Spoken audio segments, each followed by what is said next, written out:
It gives me huge pleasure to welcome the wonderful Bob Blake, green social entrepreneur, to the show. Hi, Bob. How are you?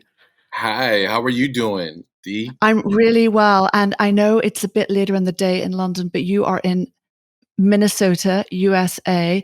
I hope you have a coffee close to hand because it's early for you.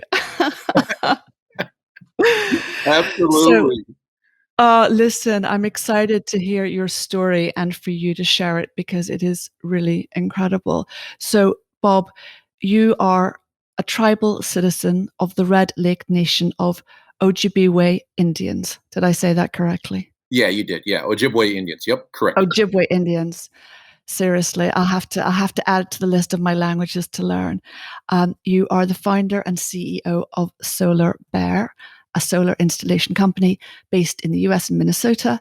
It is the only American Indian owned solar energy business in Minnesota, among about 150, I believe.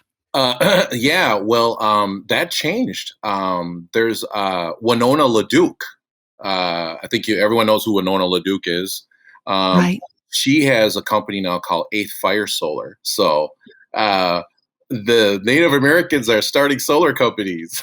I'm super psyched, and that I'm sure that is linked to you. So that's very, very exciting. And obviously, you are very much focused on the transition to an energy-based economy and away from fossil fuels, and moving to clean technology, which is a major focus for you in every aspect of your life in some ways. And I guess you, for many, many years, have had a lifelong commitment to renewable energy as a way of nurturing our planet and also sharing that in many and multiple collaborations that you engage with in the communities in which you operate. You're also the founder of Native Sun Community Power Development, which is a not for profit working with Native Americans, among others, educating, upskilling, working with children and other groups, and really enabling them to transit to clean energy and living with clean energy. And we're going to come back to all of that. But Bob, people who know me know that I love data. And just for the purposes of a little bit of background information, all of which I thought I'd start with a few key facts. So, obviously, our living world is solar powered. The Earth's plants capture 3 trillion kilowatts of solar energy every day. And that's a big number, 20 times more than we use. About 200 years ago, I guess, mankind started to dig up the earth. And by 2019, fossil fuels provided 85% of our global energy. So renewables, so obviously solar, uh, sea, wind, tides, etc., constituted only 4%, which is a very low, terrifyingly low number. Uh, Obviously, fossil fuel use and overuse sent us on a very dangerous course. Currently, 6 out of the 10 largest companies in the world are oil and gas companies. Many major financial institutions and pension funds invest heavily in the sector, although that is starting to shift. They're being called out on that, as we know. Nevertheless, there is hope. There are companies like yours, technology is improving. We're seeing carbon taxes coming at us. Obviously, it happened in Sweden a while ago. The Stockholm Resilience Centre, which is an incredible research organization in this space, suggests that if there were a tax of $50 per ton of carbon dioxide emitted, it'd be enough to stimulate rapid change in the sector and really push us towards clean energy sources. Um, Interestingly, and you may know this, but Iceland, Albania, and Paraguay already generate all their own electricity without fossil fuels.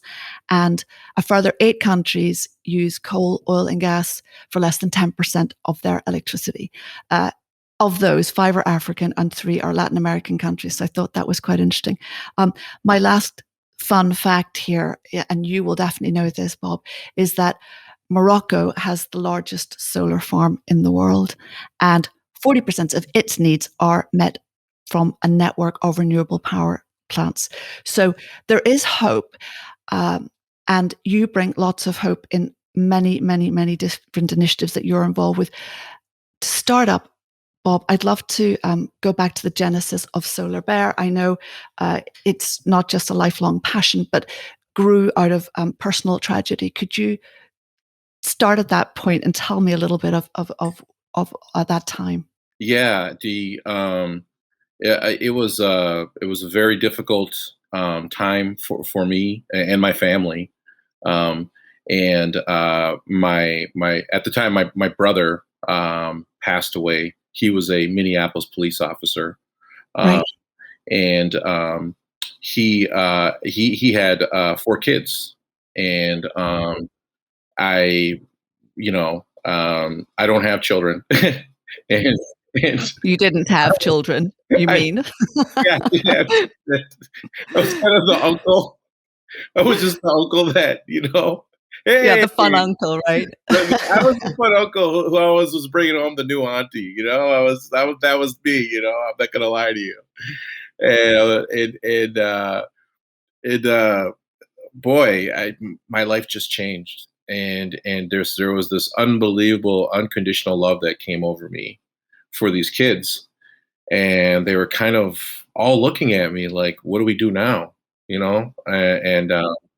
And I just, I knew what we had to do. I had to get them through college, I had to get them through school, and start preparing them for life. And but I felt like I wanted to do something else for them, and I thought to myself, well, I will tackle climate change for you and do you kids a solid and save the planet for you. Yeah, And small goal, right? yeah, No holding back. no holding back there. I didn't realize that the problem was so complicated. Um, and because we all seen an inconvenient truth, Al Gore's inconvenient truth. Of course. We've all seen we all know the statistics and whatnot. And mind you, this was 12 years ago. This is 12 years ago now, probably.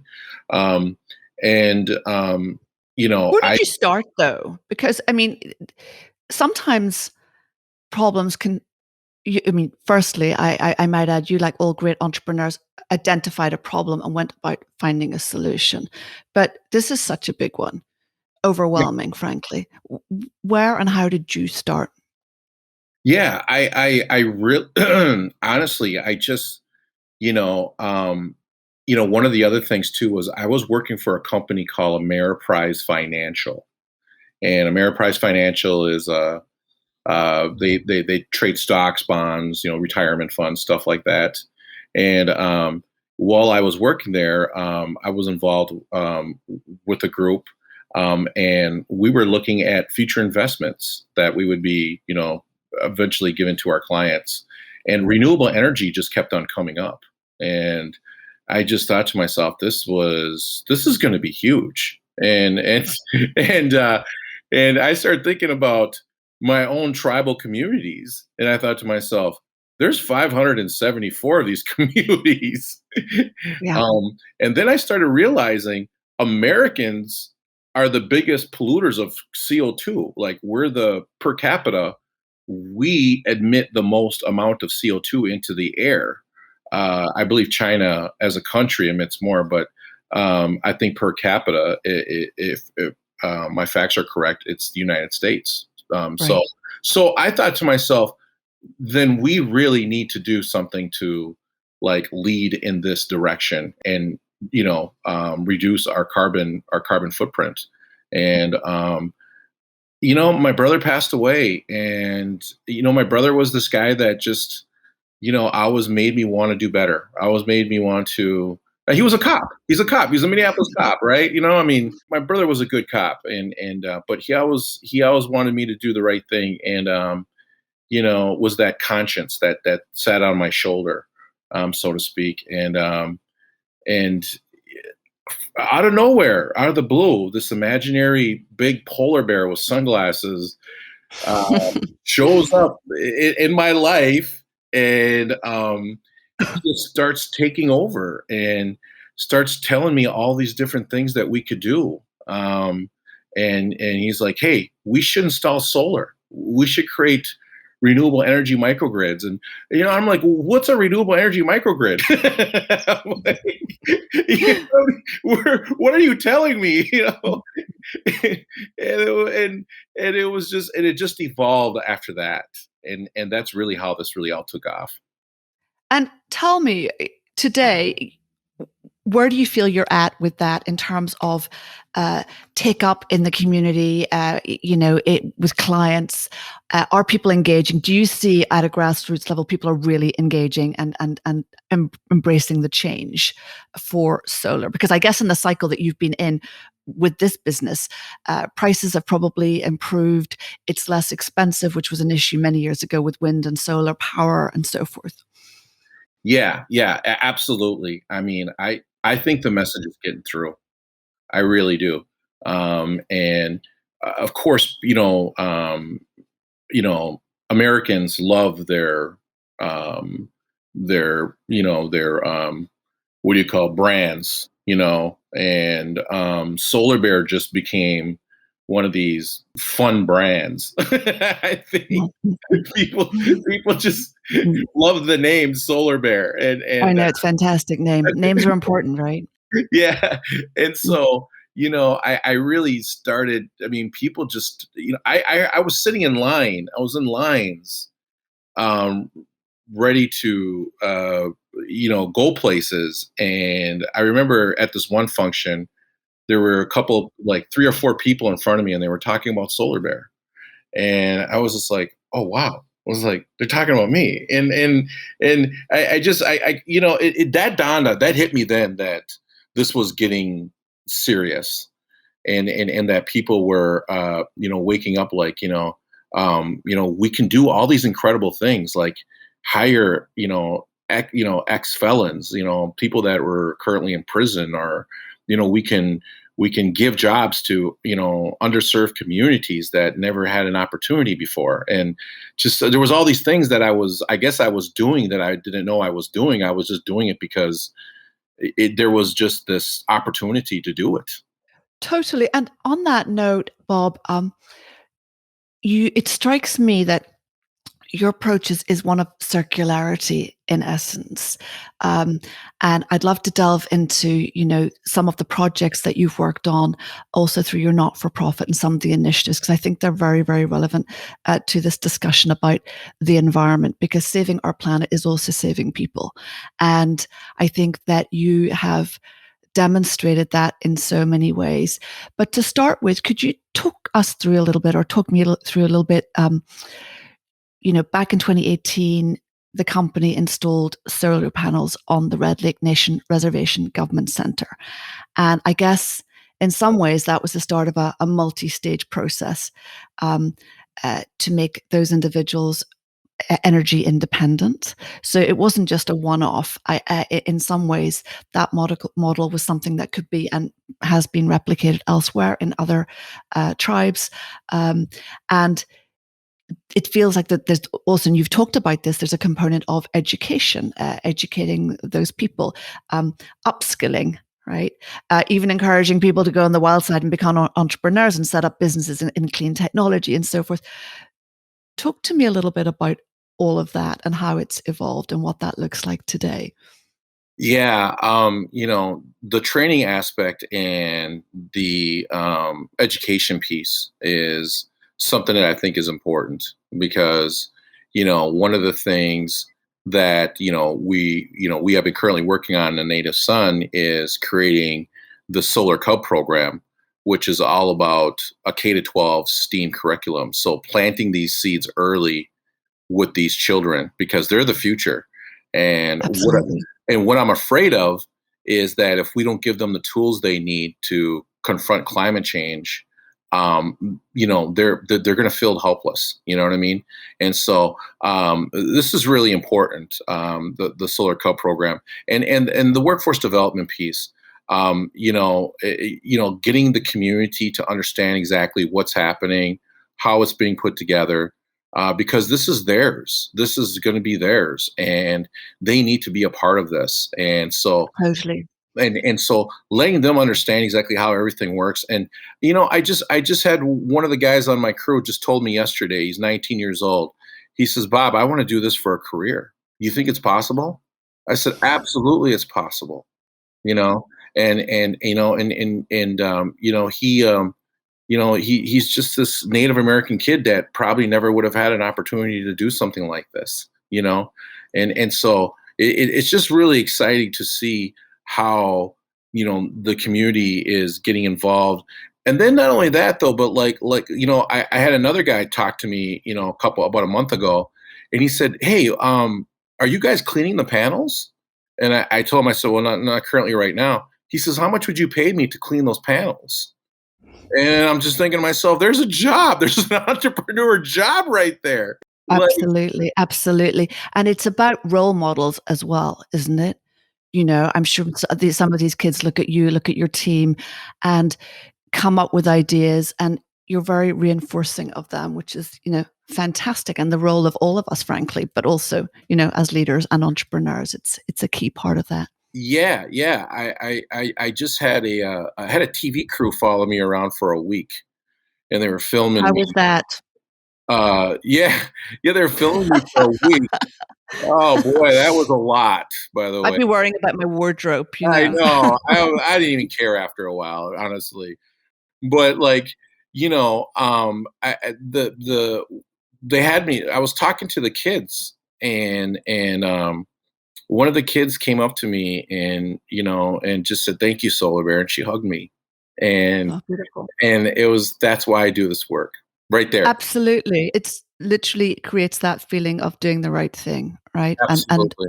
doing it more and more and bigger and better and guiding and leading more and more people. You, Bob, I know, believe intrinsically in the power of solar energy to solve many human crises. The climate crisis is one of our collective making. I am the last standing optimist on the face of the planet, and I believe there is hope, but we have very few years to reverse this. And it does start with education at the youngest age, and everyone has to play their part. Clearly, nation states and large corporates have a very significant role because things trickle down. But in saving the planet, you are using your component, which is solar, commercially to solve many many different issues. And I know you've talked about the fact that um, on in many native nations and on reservations there are a lot of problems such as poverty, extreme poverty in many cases, acute cases of different types of addiction and so forth.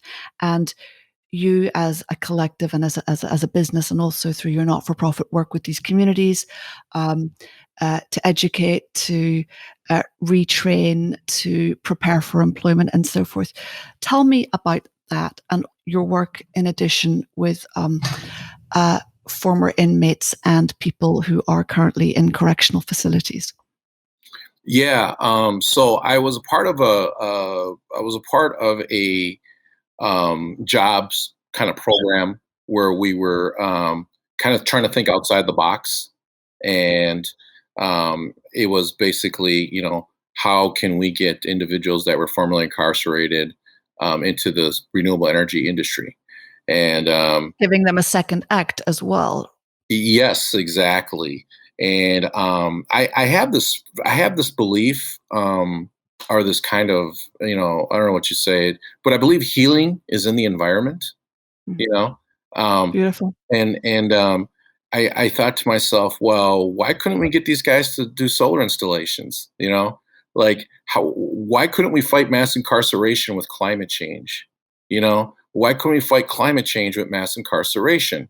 I love these interconnections because they're real and they're human and they are highly relevant because obviously this group that you're talking about, which is a very important theme to me, and through some of the work that we do in our foundation here, Center for Entrepreneurs, um, often these people don't have a chance. And, interestingly, the US is way ahead of most developed countries in finding and creating programs to rehabilitate people who have unfortunately been on the inside.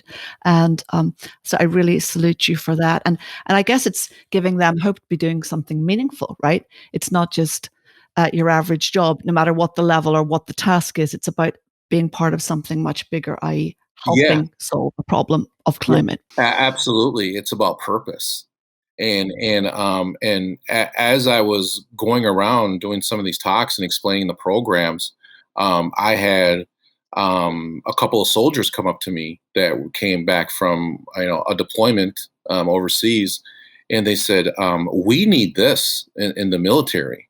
What you're talking about is what we need as soldiers." Because also, I understand. I don't know the exact statistics, but I know not just in the US, but elsewhere, particularly where people have been in extreme situations, war zones, and so forth, that there is a high rate of suicide among that group. So that is also a factor in getting people back into something, helping them move along to the next stage of their professional life, and working to give them a purpose to get up in the morning. Absolutely, you said it right there. I mean, that's exactly what what the Returning Citizens Initiative was about. But it inspired other kinds of programs to kind of take place, because people do see that healing is in the environment, and we as human beings, like we have decimated our surroundings, and inherently we know this. And I think subconsciously we're all at the point where that you know how we start dealing with our problems, whether it's PTSD with our soldiers, whether it's reentry with our returning citizens. There's a lot of trauma there, and and Absolutely. and that's why I say, when these guys are out there and they're doing things for the community and they're helping their fellow man, that right there, there's so much that comes from I don't think we really see. And I couldn't believe just how people took to that program, though, around the country too.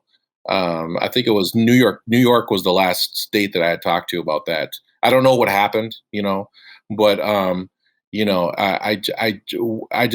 gave out my information to everybody. Like, this is how we put it together. This is how we did it. Like, good luck.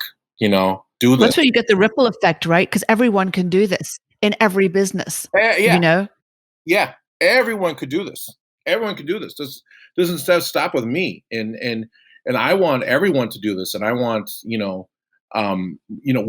have to, like, how do you say, ripple it out. It just like, who cares gets credit for this. It doesn't matter. Like, we don't have the time to debate. The world is, like, collapsing around us. Bob, I'd like to visit. It's a very, very big subject, and we only have so much time, but I'd like to just hear about you and your incredible origins.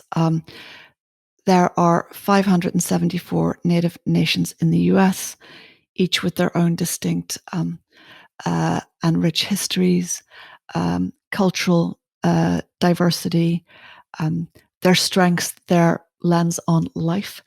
And there's such a wealth of history in there, which a lot of people are very unfamiliar with. Um, Even thinking back to the Trump years, I think ex USA, there was a lot of coverage of his relationship with these native nations, not a particularly strong one. Uh, you know, Scandals in the past around casinos and land grabbing. Uh, you know, there was a well documented coverage of trying to rescind reservation status of 300 acres of land of one of the tribes. Also, very unedifyingly, some not particularly nice language used, taken from tribal languages and so forth. Tell me about that world for you. You entrepreneur, you US business person, uh, and so forth. How has it formed you and who you are? Yeah, great question. I mean, I realized that, as a tribal citizen of the Red Lake Nation, we have a uh, very unique relationship with the federal government that no other people have. Um, and it's that distinct relationship that I believe is also an opportunity to combat climate change, right? And it's that status that I want to be able to kind of use for things such as tribal utilities, tribal utility commissions, right? These are very important things. Absolutely. Creating a marketplace for new technology in the renewable energy industry. People don't understand that, we have a lot of incredible renewable energy entrepreneurs who are, coming out with great things, but they don't have a market to sell into. And so tribal nations can be that marketplace for them to get started, so they can scale up. You know what I mean? And this is really, really important. Um, and so this is where I really see tribal nations playing a big role in combating climate change and pushing these dinosaurs, because we have these investor-owned utilities here in the United States that they don't get pushed. They're dinosaurs. But the only thing that can push them, in my mind, are tribal nations. So it's that's why this is really important. Why tribal nations really need to play a big role in combating climate change and being a part of the solution and leading the way. I've always said before, it was Native people's responsibility to take care of Turtle Island before everyone got here, and it's going to be our responsibility to take care of this place when everybody leaves. you know, and and Right. and so that to me just says that we have to lead in this direction.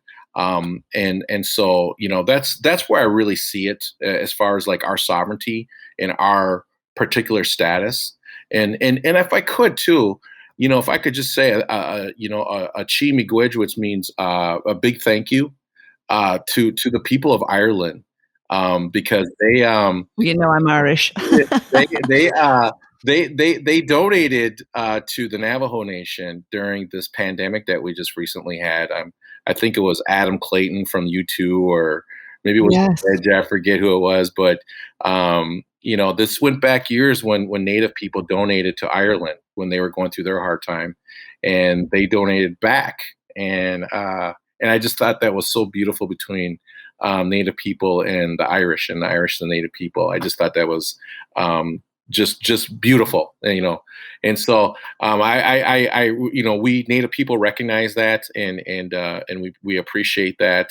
The COVID was a big situation here, so Absolutely. I just want to be able to say that, because I know that there'd be some people in Ireland that hear this, but understand, us natives over here, we all know what happened, so we appreciate that. Well, that's beautiful, and I think as well it's about sense of community, you know, and in some ways we're all closer than we think. Yeah. And I guess, Ireland is a small country with very deep sense of connections to people, family, friends, looking out for one another, etc. And I think that's very much part of the ethos certainly of your immediate family, but the broader communities. And it is interesting what you talk about here, this community environment where people can galvanize much more rapidly, right? Set up businesses because there's support, there are people around them, where people can come up with ideas, and there's perhaps an openness within these communities, despite the hardship that many of them face. What what was the biggest influence to you from being in a Native nation yourself, growing up? Oh, wow. Well, you notice the poverty. You know what I mean? You notice the sense and the lack of opportunities, and that's one thing that I'm trying to change with the work that I'm doing, and is to be able to create those opportunities, to create generational wealth. We don't have, we're unable to do the whole, you get a mortgage, you know what I mean? You have a piece of land, you have a mortgage, you build wealth. We don't have that vehicle on tribal lands because it's held in trust by the United States Absolutely. government. And so, consequently, we have poverty generation after generation.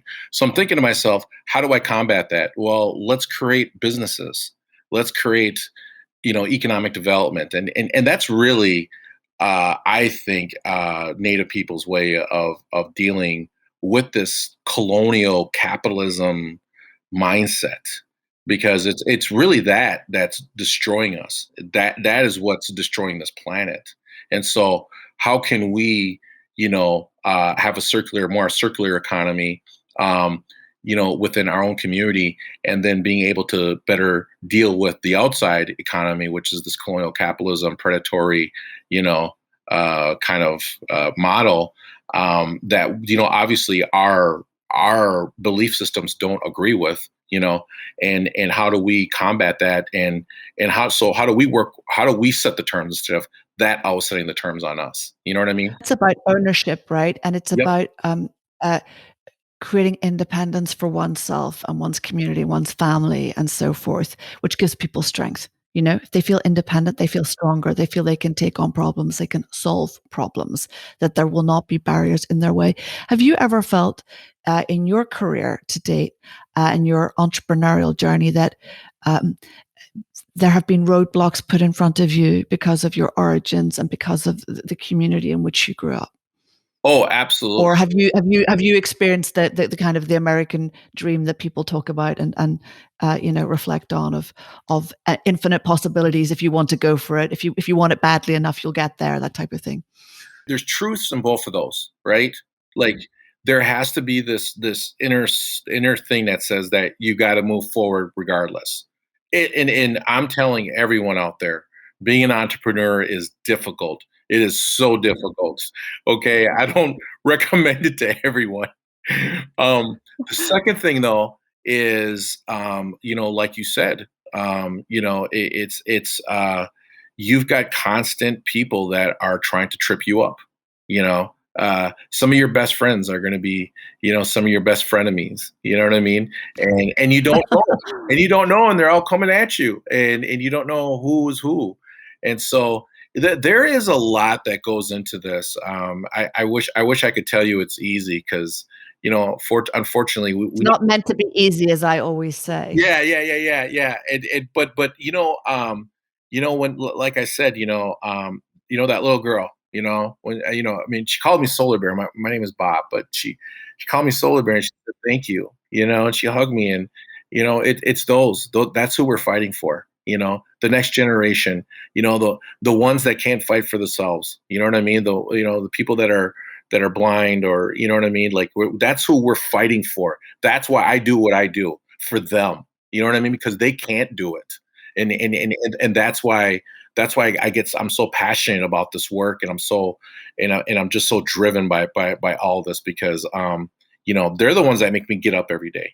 Totally. So, Bob, if we're looking out over the next couple of years, what are the things that you're excited about specifically? Are there new technologies coming in? Are there new initiatives you're involved in, on your quest to move the dial one solar panel at a time? What does that look like, the horizon? Absolutely. I mean, all of the above. I mean, I think that with this, at least here in America, right? We have this new administration with Joe Biden, um, Yeah. and that just it's just so hopeful. It's a fresh of breath air, Yeah. honestly. I mean, Right. you people don't know what we went through. I mean, Well, we sort of do remotely. I have lots of American friends who are complaining a lot about those years during them. that was the worst 4 years I ever of any administration. But honestly, I mean, that's what makes me very hopeful, is that we've got some very smart people now up there, and I know who these people are just because of the industry, and I'm like, yeah, that's who I would pick. You know what I mean? Right. So like, Fantastic. yeah, I'm kind of a geek like that. Right people in the right seats, Yeah, yeah, right? yeah. I'm kind of a geek like that. Like I'm kind of a geek, like in a sense, like I know who are the good policy people, who are the good, like thinkers outside the box. Who's really doing some heavy stuff. And I got to be honest with you, the United States, this administration did a wonderful job at getting these guys in there. The other thing too is just the technology that's happening. I can't keep up with it. I can't keep up with it. Every day there's something coming out in our industry that is making it that much easier to do this, and it's bringing down the cost. And I mean forget about natural gas. This is solar is it. I'm sorry, they won. Solar won. And I mean, if people just need to see how incredible this technology is. You know what I mean? And it's coming down every day. There's more ways for us to it's making it easier in the solar industry. Things that we were doing a couple years ago, we're not even doing anymore because it's just Right. this new It's moving that technology. quickly, right? It's moving that quickly, and it's going to get better. The devices are getting smaller, they're getting easier. The clips, the things that we use to put these systems together, are are just being developed. And so, I mean, honestly, if I could tell any kid out there right now, I'd say go into renewable energy, go into tech. This is where it's at. Absolutely. Clean energy is where it's all happening, right? Yep. So, Bob, we have to wrap slowly, but I hope it's the first of many conversations. One question I ask all my guests, because this is about coffee, of course, um, who they would have coffee with, if it could be anyone, past or present, who would that be for you? Wow. You know, I can't help. Okay, so can I just say something about myself real quick about this? Of course, with pleasure. I've read all the philosophers. Um, Who's your favorite? oh boy, Black Elk. You know, um, Socrates. These are the guys that I have read, and but that's who I would love to have coffee with. Those guys. You know, talk with them, pick their brain. Um, that is the because it's the ideas, right? If we don't have the ideas, then we can't develop the solar array. We can't develop the policy that needs to allow for this to be complete. You know what I mean? It's those the philosophers, man. They create the world around us. It's the thinkers, right? We have to think more. I'm absolutely with you on that one. And I think it's, the exchange of ideas which enables people to come up with the idea, right? Yeah, And to make it into something because as I often say, so often people go, I nearly did that. Well, they actually didn't do it because they nearly did it, which means they didn't, if you know what I mean? yeah. So it's about coming up with great ideas. They don't all have to be original, right? And allowing yourself to really explore those thoughts. So if you were sitting with Socrates, what would you ask? Give me a question that you would ask him. Wow, I would ask him, why, you know, why is man, how you say, ignorant? I mean, just why are we so proud? Why are we so vain? Why do we have to have such ego? What is ego? Why is ego? Why is ego, Socrates?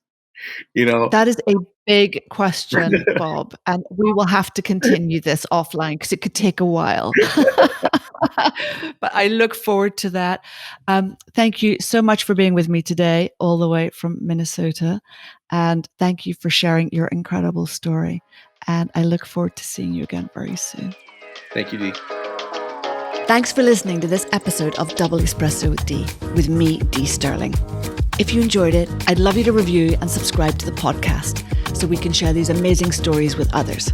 I'd also love to connect with you, so feel free to contact me via Instagram DM at @DoubleEspresso. Until the next time, au revoir.